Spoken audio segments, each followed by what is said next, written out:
Ayan po at kagaya po ng madalas niyong naririnig sa akin, bago tayo mag-uumpisa sa ating topic ay siyempre nais ko po munang ipaabot sa inyo ang aking mapagpalang pagbati sa lahat ng aking mga subscribers, followers at mga viewers na sana manawari ligtas kayo sa lahat ng uri ng kapahamakan, lahat ng uri ng mga sakit, may layo nawa sa inyo yan, bagkos ang darating na lamang sa inyo, swerteng walang katapusan.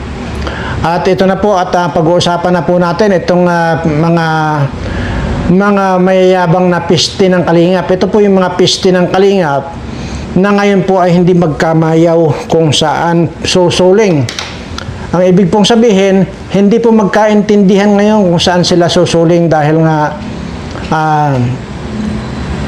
iniisip nila ay mangangailangan sila ng pera na pangpiyansa diyan sa mga kasong nakahain na sa kanila. Ayan.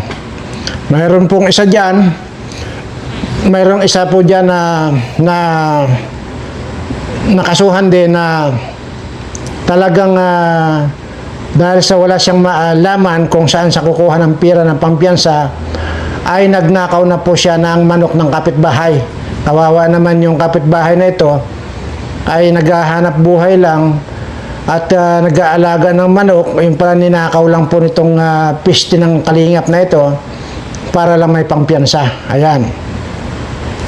Hindi lamang po yan at ito pong si Manas at saka ito pong si Dr. Bayag. Hindi na po magkaalaman kung saan po tatakbo. May tatakbo doon sa kaliwa, may tatakbo sa kanan, kung saan po tatakbo. May tatakbo rin sa CR na tatain, hindi naman siya matae.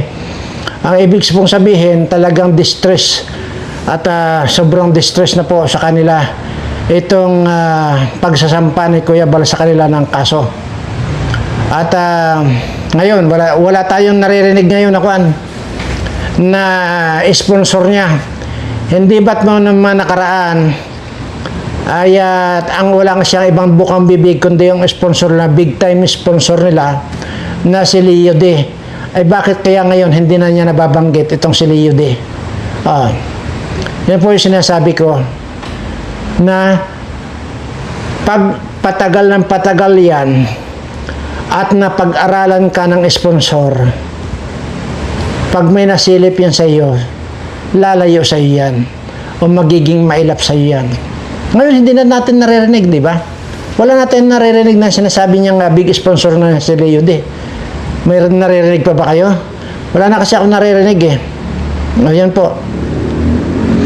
So malamang sa malamang po ito ay wala na po. Tinakasan na rin po siya ng sponsor.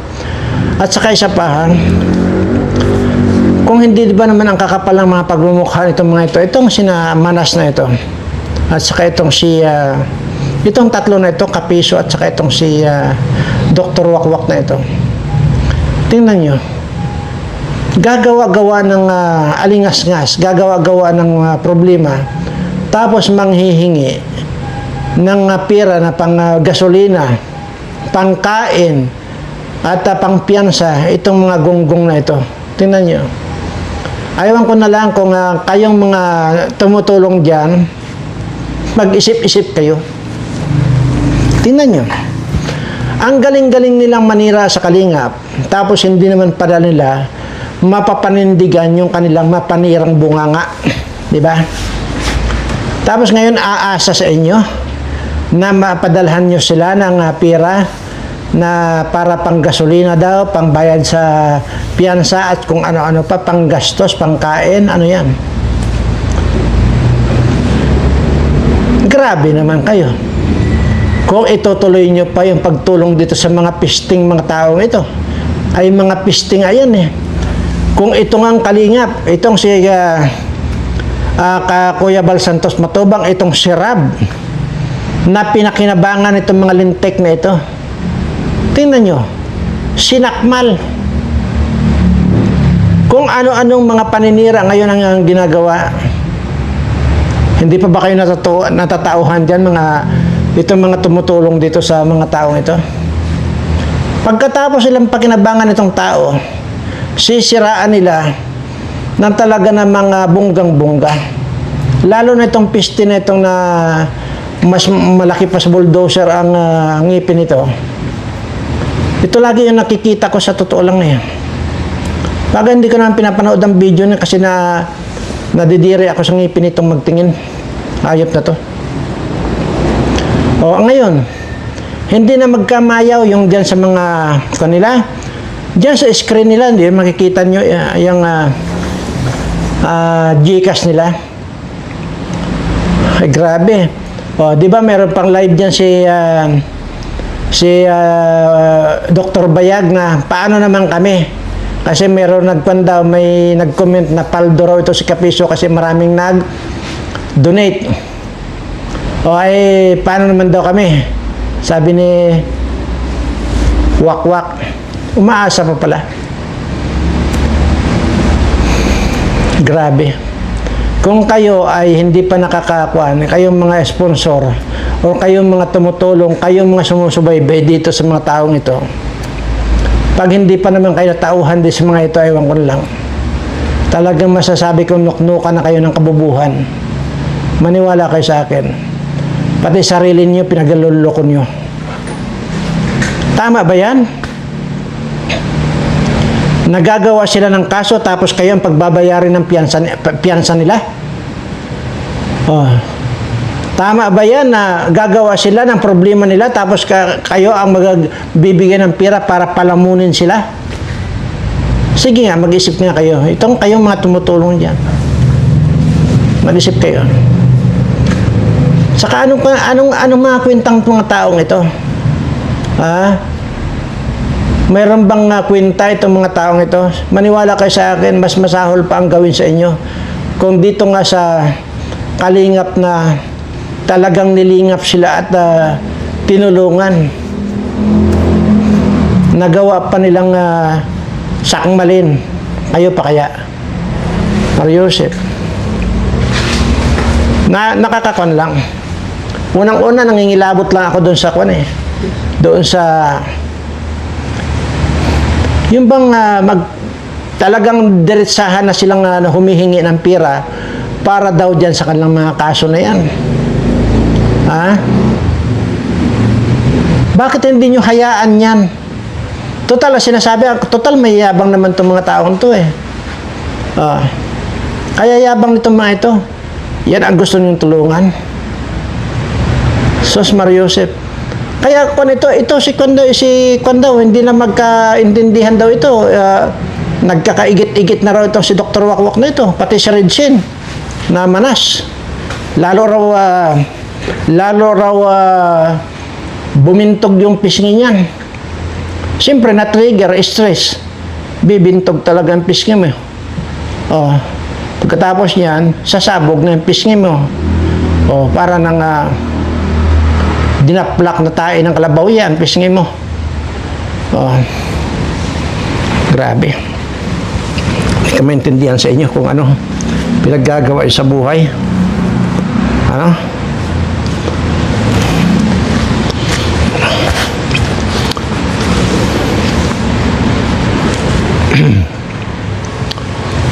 Grabe sabi ko yung nakuha ko impormasyon. Nagnakaw na ng manok ng kapitbahay para lang may pampiyansa. Adi kawawa naman yung kapitbahay na ninakawan nito. Anyway, ngayon, wala na tayong naririnig na Leo D.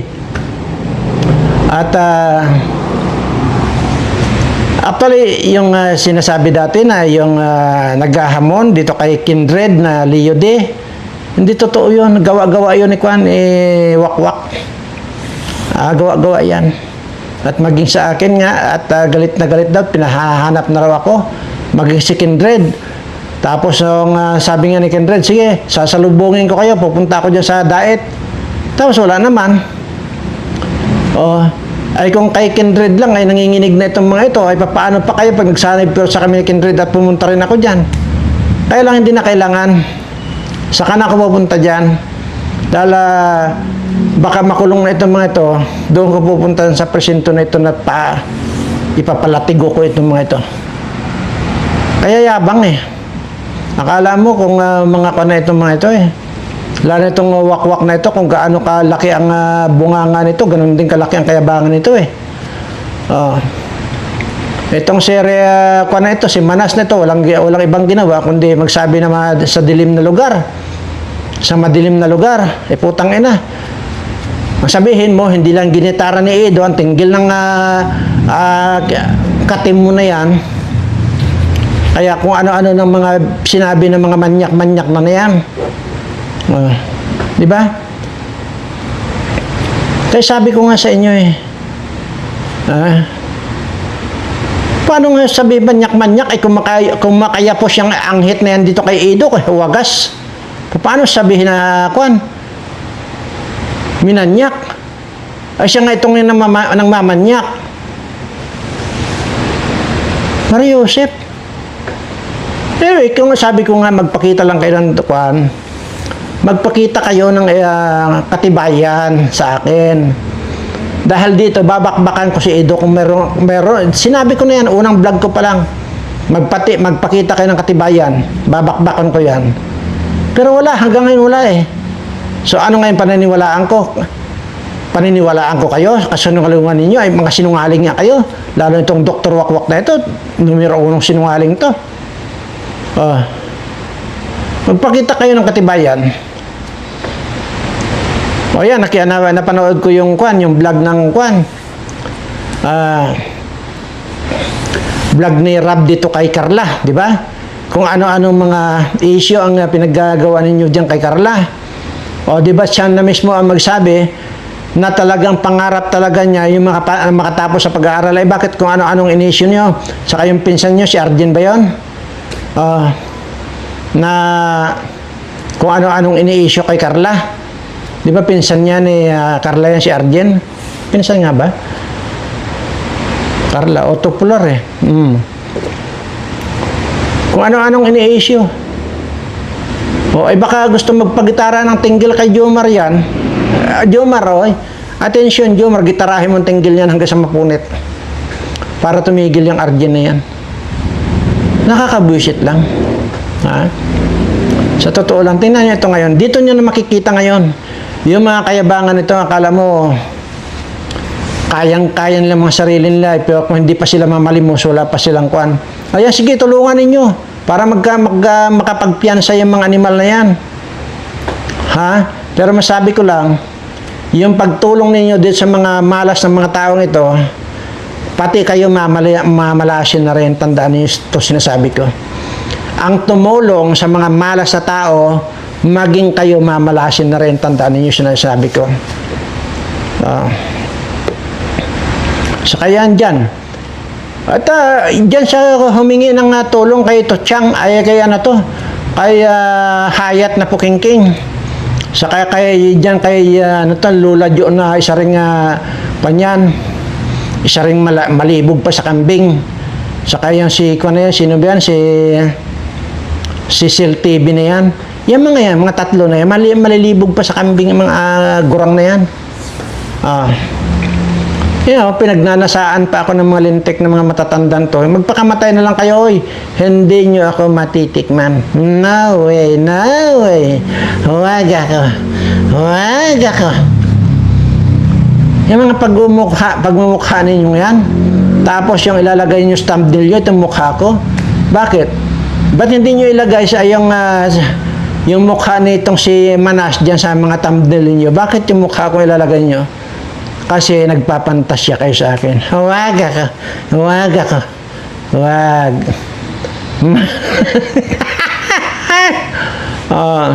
Ang tatlong matatandang ko na yan.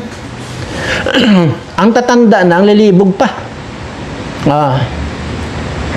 Kung ano-ano pa mga sinasabi, mga ebidensya daw kuno, yung kay Edo raw kuno ng mga hindi natatapos-tapos yung salitang dala-dala sa dilim na yan.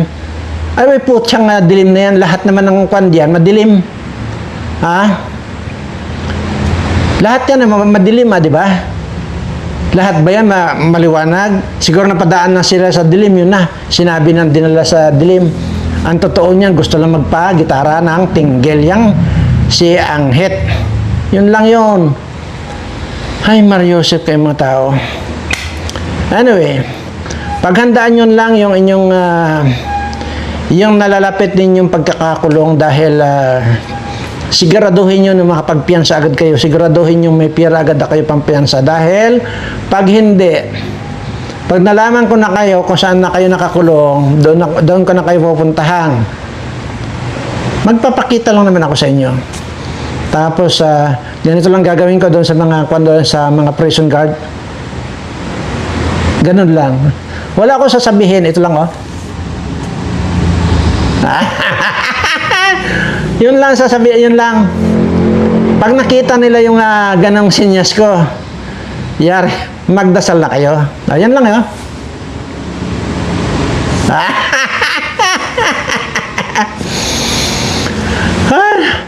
Baka tawagin nyo na lahat ng mga santo.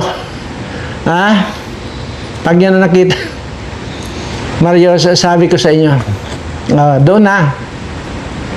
Tapos maririnig ko na lang agoy! Yung pala, tinira na pala itong si, binunot na pala yung ngipin ni Kapiso. Pag sinabi ko lang ganyan, naka, pag hindi natataranta pang kumuha ng flies yung prison guard at bubunutin na agad yung ngipin ni Kapiso, ay bang kung lang, aragay! Agi!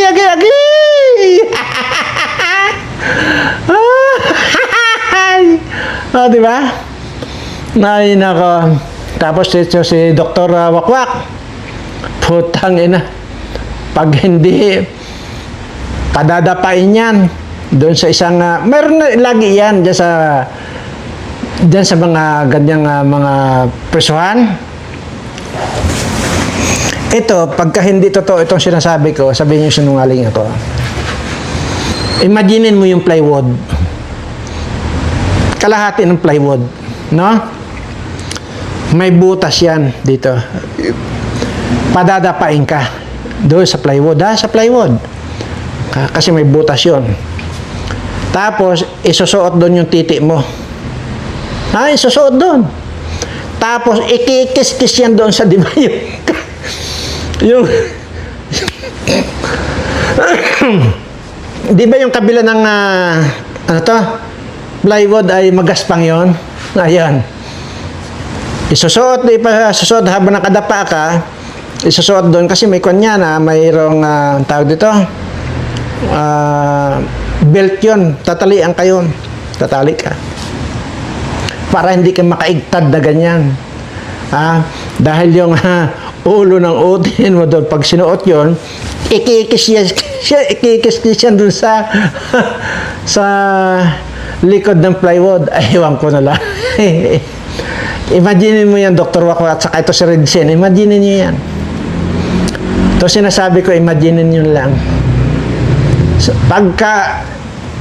Pag wala yan dyan, pansinin niyo doon sa lalo na yung opisina ng hepe. Pansinin niyo may nakasandal lang lagi na plywood doon. Yun yan. Pinapadapa, isusuot yung utin, tapos ikikis-kis yun. Ay, nakabo.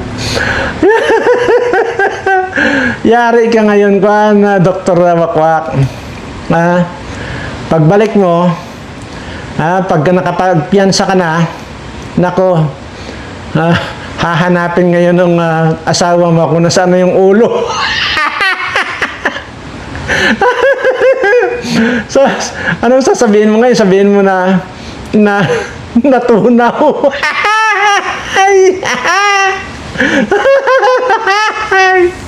Di ba? Ganito rin kay Manas. Ay, itong si Kapiso at talagang kanyan, talagang may kalalagyan na yung ipin yan. Oras na makatulog lang yan kahit isang gabi pag hindi agad nakapagpiyansa yan. Nakatulog lang na isang gabi at napuntahan ko tapos sabihin ko doon sa prison guard. Pag yari pag hindi bunutin na yan ngipin mo ng walang anesthesia. Walang anesthesia tapos ikikis-kis pa yan. Kwan. Sabihin ko kaya na pa-injection na ng panito. Alam ko na. Total, natatandaan nyo ba na yung sinabi ko na mayroon tayong isa rin akong chemical engineer, di ba? At saka nagtapos din tayo bilang isang scientist. Ibig sabihin, marunong tayong, hindi tayo, marunong ako mag-formulate ng kung anong mga gamot or virus o anuman. Ayan. Ngayon pa lang, siguro, mag-formulate ako ng yung pang-injection dyan sa bayag ninyo na kahit kailan wala na, hindi natitigas yan. Wala na, pa-injectionan ko yung mga utin ninyo dyan sa kulungan. Ay, marasos. Marami na tayong ginawa ng ganyan. Lalo na yung mga rapes. Ay, shit. Lahat yung mga nakakulong ng mga rapes, hindi na napakinabangan kasi galit ako dyan. Kaya once na may nakulong na dahil sa rapes, wala na. Kahit pa makalaya yan, wala na. Hindi naman pakinabangan yung kanilang dala-dala. Kasi pinapa-injectionan ko yan talagang walang pangpatay. Pangpatay na yan. Saka ito siguro, si Manas, pa-injectionan ko ito ng yung bang tipong, yung uupuan lang sa kalsada, kundi gagawin yan pag nakaupo sa kalsada, yung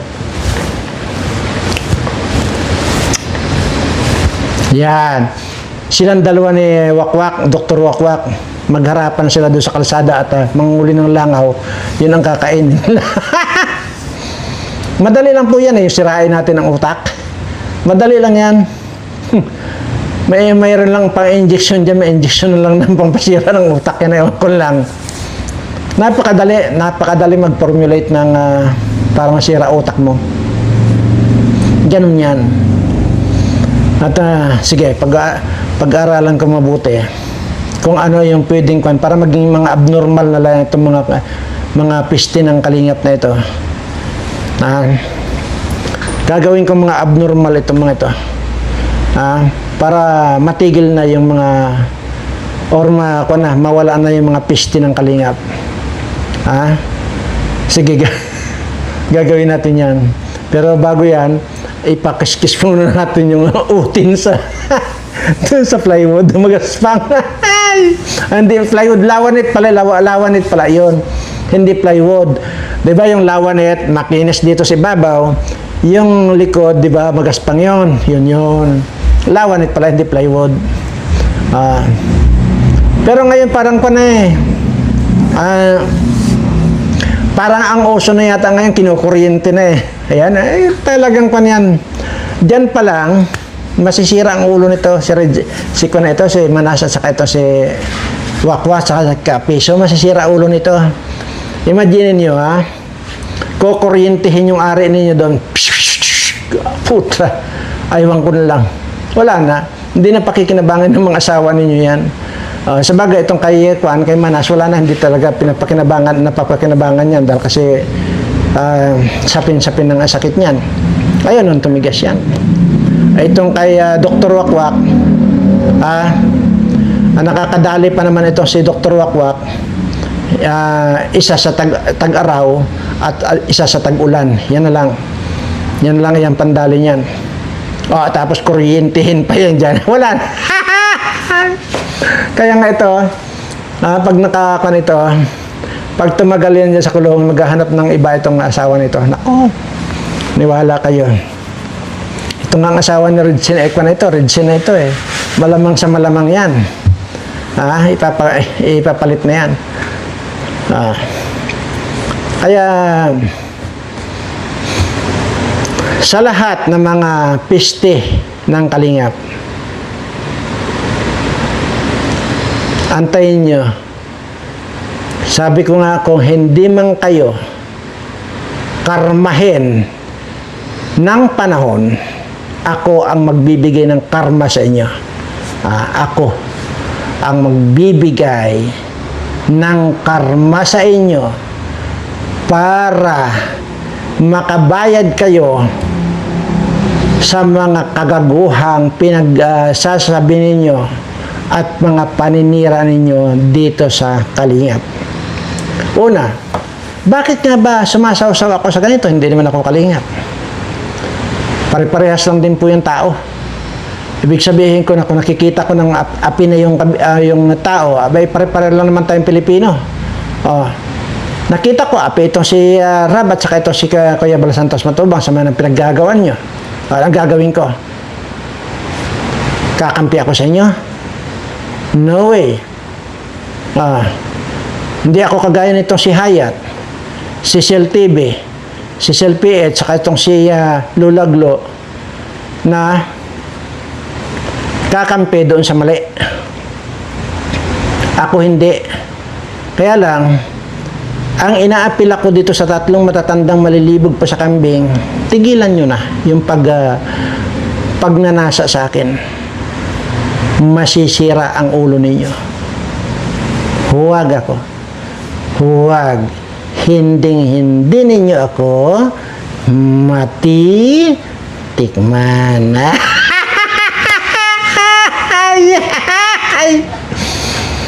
Ayan po at pasensya na po kayo kung ganito at basta po sa akin wala na po talaga, napatunayan ko na tested and proven na yun po mga dati na mga subscriber kung hindi kagandahan, ngayon ang gaganda na. Dahil sinabi ko rito, pagka kayo ay mukhang mga hindi magkaintindihan ng mga pagmumukha ninyo, na mga mukhang oranggutan kayo, mga mukhang daga kayo, mga mukhang kung anong mukha kayo, subukan yung pindutin ang subscribe ng Birana Live Studio TV. Kinabukasan, magsalamin kayo. Maniwala kayo sa akin. Sa mga lalaki, ang gugwapo nyo na. Sa mga babae, naku po, ang gaganda nyo na. Ang sisiksi nyo pa. Ay! Hindi kagaya din sa mga subscriber nitong mga kuwak-kuwak na ito. Kapapangit. Mga mukhang aswang pa. Ay, wala na. Dito na po kayo. Pindot na po ang subscribe dito sa Birana Live Studio TV. Hanggang dito na lamang po at sa lahat po ng aking mga subscriber, mahal na mahal ko po kayong lahat.